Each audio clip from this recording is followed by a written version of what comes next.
이 갈급하다는 말은 히브리 말로 타로그라는 말인데요. 목마름의 상태, 낙심, 불안, 고통을 가지고 있는 것이죠. 여기에 비해서 갈망한다는 말은 차메아라는 말인데요. 이런 갈급한 중에 가지는 간절한 소망, 갈급한 상태가 아니라 그 상태에서 가지는 간절한 소망, 그게 갈망인 것입니다. 어제 주일에 2부 예배 마치고 점심을 먹고 등나무 아래서 한 권사님과 앉아서 얘기를 나눴어요. 그 권사님이 얘기하시는 거예요. 목사님, 요즘 내가 왜 이러는지 모르겠어요. 저녁에 잠자다가 새벽 2시쯤 깨면 잠을 다시 못 자고요. 오늘도 그랬는데요. 그래서 지금 내가 머리도 아프고 눈도 아프고 희미하고 그래요. 뭘 먹어도 밥맛이 없고요. 밥을 억지로 조금 먹고 말아요. 머리도 아프고요. 온 몸이 아프고요. 그런데요, 기도가 안 되는 거예요. 기도를 하려고 해도 기도가 안 돼요. 기도가 안 되니까 주기도문이라도 해야지 하고 주기도문을 기도하려고 해도 다 잊어버려서 주기도문을 봐야지만 기도할 수가 있어요. 아, 그러세요? 근심되는 일이 있으신가요? 늘 그 일이지요. 여러 번 말씀하신 일이에요. 그래요. 그 일이 얼마나 안타까우시겠어요? 기도가 안 돼요. 어떻게 해야 되죠? 기도가 안 되면은요, 억지로 기도하려고 애쓰시지 말고 찬송을 부르세요. 찬송가 보고 찬송 부르시고 성경 읽고 그렇게 하시면 다시 기도가 나오게 될 거예요. 목사님 기도해 주세요.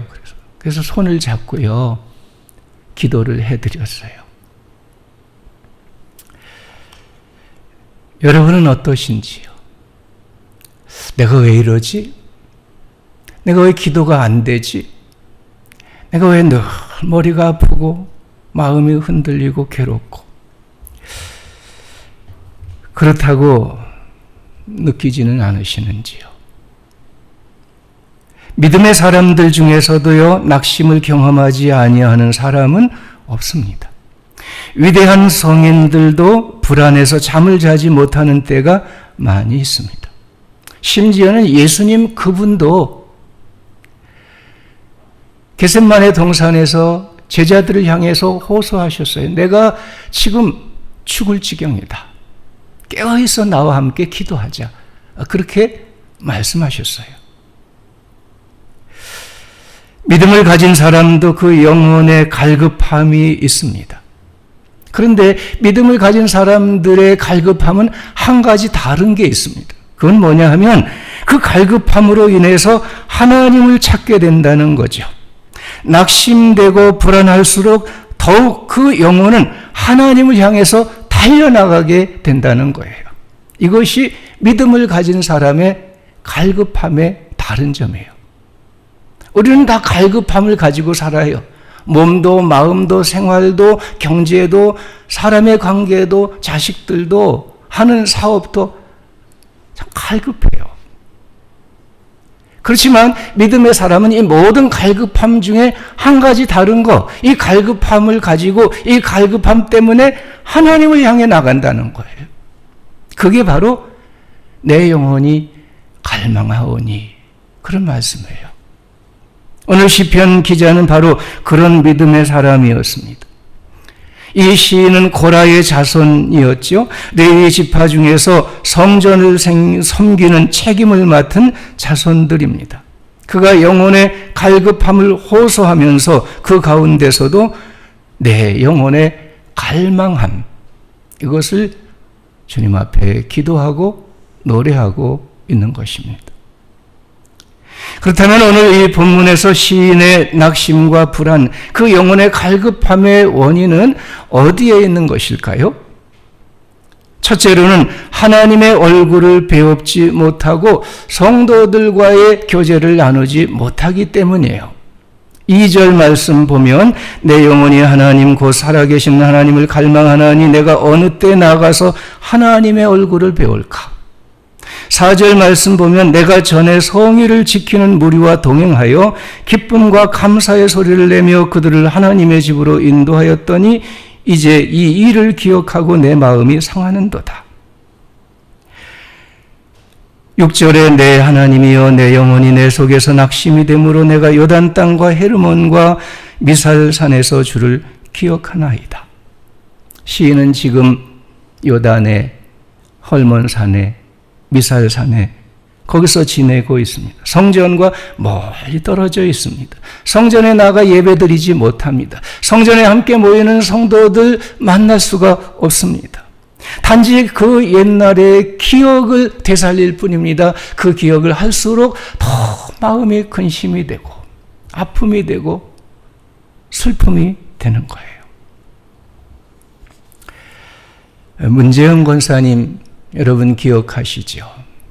연세도 많으시고 몸도 많이 약하시고 교회를 못 나오신 지가 몇 년이 지나셨어요. 그래서 신방을 가면 매번 얘기를 하세요. 목사님, 전에는요 내가 교회 옆에 살면서 모든 예배 나갔는데요, 새벽에도 매일 나갔는데요, 이젠 집도 멀고요, 몸도 약하고요, 걷지도 못하고요, 그래서 교회를 못 가요.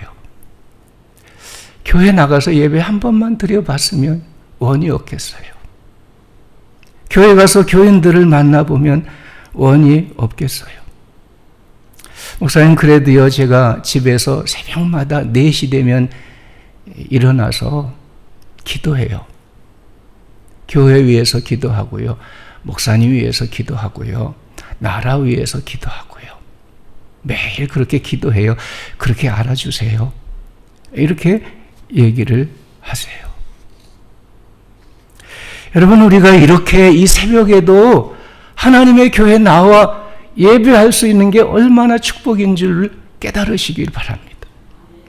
이렇게 나란히 앉아서 앞뒤에 앉아서 함께 예배드리는 우리 성도들의 있는 것, 그들을 만나는 것, 그들과 얘기하는 것, 그들과 함께 기도하고 함께 찬송하는 것, 이게 얼마나 큰 축복인 줄을 깨달아야 되는 거예요. 병들고 아파서 병원에 누워있고 집에 누워있고, 그래서 주일 예배 못 나올 때 심정이 어떤지 경험해 보셨습니까? 외국에 나가서 교회도 없고 믿는 사람도 없고 예배도 드릴 수 없을 때 그 답답한 심정 경험해 보셨습니까? 남자분들 군대에 가서 이 쫄병 때에 교회 못 가게 하고 예배 못 가게 하고 보내주지는 않고 그 안타까운 심정 경험해 보셨습니까? 우리가 아무리 믿음이 좋다고 해도요, 교회를 떠나면, 예배를 멀리하면 우리의 영혼은 시들어요. 믿는 성도들과 흩어지면, 믿는 성도들과 갈등하면, 믿는 성도들과 마음을 돌이키면 우리의 영혼은 시들어요. 갈급함을 가지게 되는 거예요. 두 번째로 이 시인은 불신앙의 사람들에게 둘러싸여 있기 때문입니다. 3절 말씀 보면 사람들이 종일 내게 하는 말이 내 하나님이 어디 있느냐 하오니 내 눈물이 주야로 내 음식이 되었도다. 9절 말씀 보면 내 반석이신 하나님께 말하기를 어찌하여 나를 잊으셨나이까? 내가 어찌하여 원수의 압제로 말미암아 슬프게 다니니까리로다. 10절 말씀 내 뼈를 찌르는 칼같이 내 대적이 나를 비방하여 내게 늘 말하기를 내 하나님이 어디 있느냐 하는도다. 이 시인은 이방 지역에 예루살렘에서 멀리 떨어진 것만이 아니라 불신자들에 쌓여 타 종교인들의 압제와 비방과 조롱을 받으면서 낙심하고 괴로움을 겪고 있는 거예요. 그들이 하는 그 조롱의 말, 이 원수가 찌르는 칼같이 그 자기의 영혼을 찔러 아픔이 되는 거예요.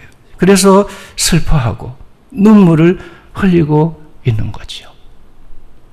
예나 지금이나 이 불신자들은, 다중교인들은 우리 기독교인에 대해서, 예수 믿는 사람들에 대해서 변하는 게 없어요. 비방하고요, 조롱하고요, 은근히 압력을 가해 오고요, 노골적으로 박해를 해오는 거예요. 그렇게 열심히 믿는데, 그렇게 많이 기도하는데, 그렇게 정성껏 봉사하는데 너 왜 그렇게 사냐? 하나님 뭐 하시냐? 왜 그렇게 널 어려움에 내버려 두시냐? 그 하나님 살아계시냐? 얘기합니다. 도대체 교회는 뭐 하는 데냐? 하나님이 살아계신다면 이 세상에 죄와 악을 왜 내버려 두시냐? 이렇게 조롱을 해요. 이런 악한 말을 들을 때에요, 우리 마음이 아파요. 이런 말을 들을 수밖에 없는 처지가 된 오늘의 교회가 슬퍼요. 우리의 영혼에 낙심이 되고요, 시험이 되죠. 세 번째로는요, 삶의 고통과 환난 때문입니다. 7절 말씀 보면 주의 폭포 소리에 깊은 바다가 서로 부르며 주의 모든 파도와 물결이 나를 휩쓰는나이다. 이 삶의 시련이 몰려 닥칠 때에, 파도처럼 쓰나미처럼 시험과 환난이 덮쳐올 때에 우리의 믿음이 흔들려요. 우리의 영혼이 어둠에 잠기고 낙심하고 불안하고 두려움을 가지게 되는 거죠. 건강의 문제나 경제적인 문제나 자녀들의 문제나 대인 관계의 문제나 노후 생활의 문제, 많은 문제로 인해서 우리는 우리의 삶에 이 덮쳐오는 많은 이 환난과 시험, 이것으로 인해서 우리 영혼까지도 흔들려요. 믿음을 가진 사람도 이런 일을 당하면은요, 불안하고요, 두려움을 느끼고요. 그래서 영혼이 낙심하고요, 넘어지고, 이런 일이 오는 겁니다. 이러한 때에 오늘 시인은 이 갈급한 영혼을 가지고 어떻게 하고 있습니까? 무엇을 갈망하고 있는가요? 첫째로는 자신을 타이르고 있어요. 5절 말씀, 11절 말씀, 자기 자신에게 얘기해요. 내 영혼아, 내가 어찌하여 낙심하며 어찌하여 내 속에서 불안해하는가?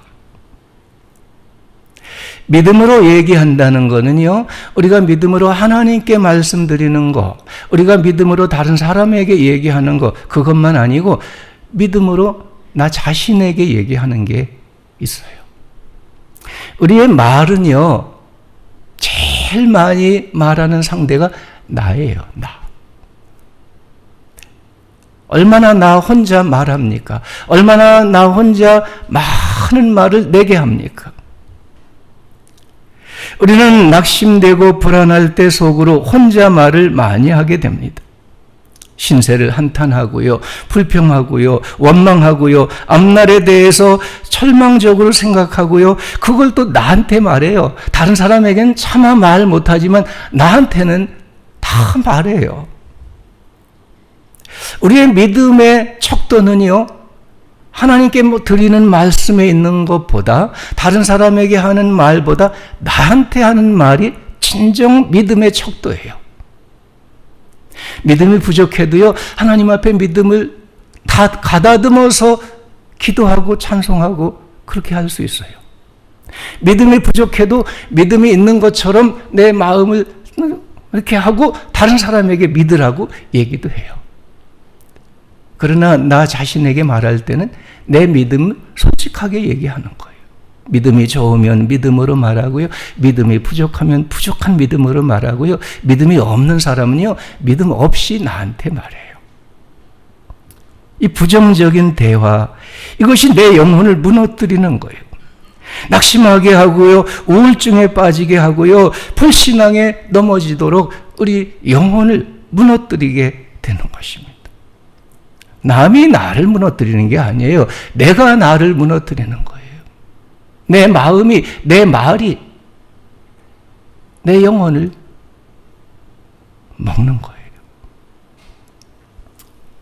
시인은 낙심과 불안 중에서 그러나 자신을 향해 믿음의 말로 타이르고 있어요.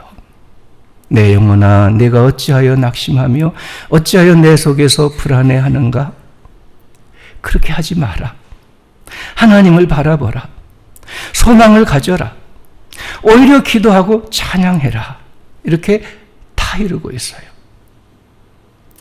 우리는요, 나 자신과의 대화를 믿음으로 다듬어야 돼요. 나 자신에게 하는 말을 믿음으로 다듬어야 돼요.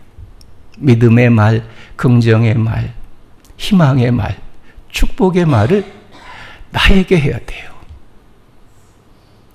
하나님의 말씀을 붙들고요, 성령의 사랑과 위로를 의지하고요, 하나님의 도우심과 축복을 바라보고요, 스스로 나 자신에게 타이르고, 나 자신에게 권고하고, 나 자신에게 명령하고, 이런 이 믿음의 대화, 오늘 이 새벽에도 기도하는 중에 이런 믿음으로 자신에게 말하는 이런 은혜가 있기를 바랍니다. 두 번째로는 하나님을 갈망합니다. 2절 말씀, 내 영혼이 하나님 곧 살아계시는 하나님을 갈망하나니 내가 어느 때에 나아가서 하나님의 얼굴을 배울까? 6절의 말씀 보면 너는 하나님께 소망을 두라. 그가 나타나 도우심으로 말미암아 내가 여전히 찬송하리로다. 시인은 과거의 좋은 기억을 되살리면서 하나님의 은혜를 감사하고 오늘도 하나님이 도우시고 은혜 주실 것을 소망을 품습니다. 하나님께 소망을 두고 하나님께 나아가서 하나님의 얼굴을 배웁기를 갈망합니다. 간절히 소망합니다. 우리가 부르는 찬양, 요한 피터슨의 지은 찬양이 있죠. 괴로울 때 주님의 얼굴 보라. 평화의 주님 바라보아라. 세상에서 시달린 친구들아 위로의 주님 바라보아라. 힘이 없고 마음 연약할 때 능력의 주님 바라보아라. 주의 이름 부르는 모든 자는 힘 주시며 늘 지켜주시리. 눈을 들어 주를 보러 내 모든 염려 주께 맡겨라. 슬플 때에 주님의 얼굴 보라. 사랑의 주님 안식 주리라. 주님의 얼굴을 바라보기를 바랍니다. 주님의 얼굴을 배없는 은혜를 입기를 바랍니다. 이 새벽에 주님 임재하심을 받고 주님의 얼굴을 배웠고 그 얼굴을 배없는 기쁨이 가득할 수 있기를 바랍니다. 민수기 6장을 보면 하나님께서 대제사장 아론에게 이스라엘 백성을 축복하라고 하면서 이렇게 축복하라고 말씀을 해주셨는데 그 말씀이 이런 내용이에요. 여호와는 내게 복을 주시고 너를 지키시기를 원하며 여호와는 그의 얼굴을 내게 비추사 은혜 베푸시기를 원하며 여호와는 그 얼굴을 내게로 향하여 드사 평강 주시기를 원하노라 할지니라 하라. 내가 이렇게 축복하면 내가 그대로 이스라엘에게 복을 주리라. 하나님의 주시는 복 중에 복이 무엇입니까? 그 얼굴을 배우는 거예요. 그 얼굴의 빛을 받는 거예요. 그 얼굴의 영광을 보는 것이죠. 이것이야말로 모든 축복의 축복인 것입니다. 이 시인은 하나님의 얼굴을 배웁기를 갈망했어요. 우리 마음에도 이 하나님을 배웁기를 갈망하는 우리 영혼의 이 간절한 소망을 품어야 되겠습니다. 그냥 왔다 가고 그냥 적당히 기도하고 그냥 듣는 등 마는 등 말씀 듣고 그게 아니에요. 우리 마음에 하나님을 배우고자 하는 영혼의 갈망, 이 갈망이 있어야 되겠어요. 하나님의 얼굴을 배웁기를 갈망하는 이 영혼의 간절한 소망, 이 소망을 품고 주님께 나올 때마다 주의 얼굴을 배우는 축복이 여러분에게 있기를 바랍니다. 마지막으로 기도와 찬송을 다짐하고 있습니다. 5절 말씀, 11절 말씀이에요. 너는 하나님께 소망을 두라. 나는 그가 나타나 도우심으로 말미암아 내 하나님을 여전히 찬송하리로다. 8절에 낮에는 여호와께서 그의 인자하심을 베푸시고 밤에는 그의 찬송이 내게 있어 생명의 하나님께 기도하리로다. 기도와 찬송은 이 갈급함을 풀어주는 능력입니다. 고난, 힘과 시험 중에도 여전히 찬송하고 기도하면 결코 그 영혼은 넘어지지 아니합니다. 어려울 때 기도하고 찬송하는 것만큼 하나님의 마음을 움직이는 그 일은 없습니다. 하나님은 기도를 들으시고 하나님은 찬송을 받으시고 하나님 그에게 은혜를 베풀어 주십니다. 바울과 실라는 에베소 감옥에 갇혀서도 기도하고 찬송했지요. 그때 그 지진이 일어나고요, 감옥이 흔들리고요, 묶였던 것이 다 풀어지고요, 그래서 그 간수와 가족들을 전도하고 구원하게 되었습니다. 예수님도 십자가를 앞두고 겟세마네 동산에 올라가면서 찬송하며 가셨어요. 그 동산에 가셔서 간절히 기도하셨어요. 그래서 십자가를 감당할 수 있었고요, 부활의 영광에 이르시게 되었어요. 우리도 기가 막힌 상황에 기도와 찬송으로 나아가면 하나님께서 크게 기뻐하시고 받으시고 약속하신 은혜를 반드시 허락해 주십니다. 기도와 찬송을 쉬지 않기를 바랍니다. 하나님께서 받으시는 기도, 하나님께서 받으시는 찬양, 받으시고 베푸시는 은혜, 그 응답, 그 무엇보다 우리 영혼의 충만함, 이 새벽에 이루어질 수 있기를 간절히 축원합니다. 사랑하는 여러분, 영혼으로 하나님을 갈망하시기 바랍니다. 고난이 많아 갈급한 심령이라고 할지라도 오히려 기도와 찬송으로 더욱 하나님께 나가는 여러분들 되시기를 바랍니다. 이 아침에 하나님께 나온 우리 모든 성도들 하나님이 받으시고 응답하시고 주님의 영으로 임하시고 그 얼굴을 보여주시며 우리 모두의 영혼을 충만케 하시는 이 축복의 새벽이 이 한 주간이 되시기를 축원합니다.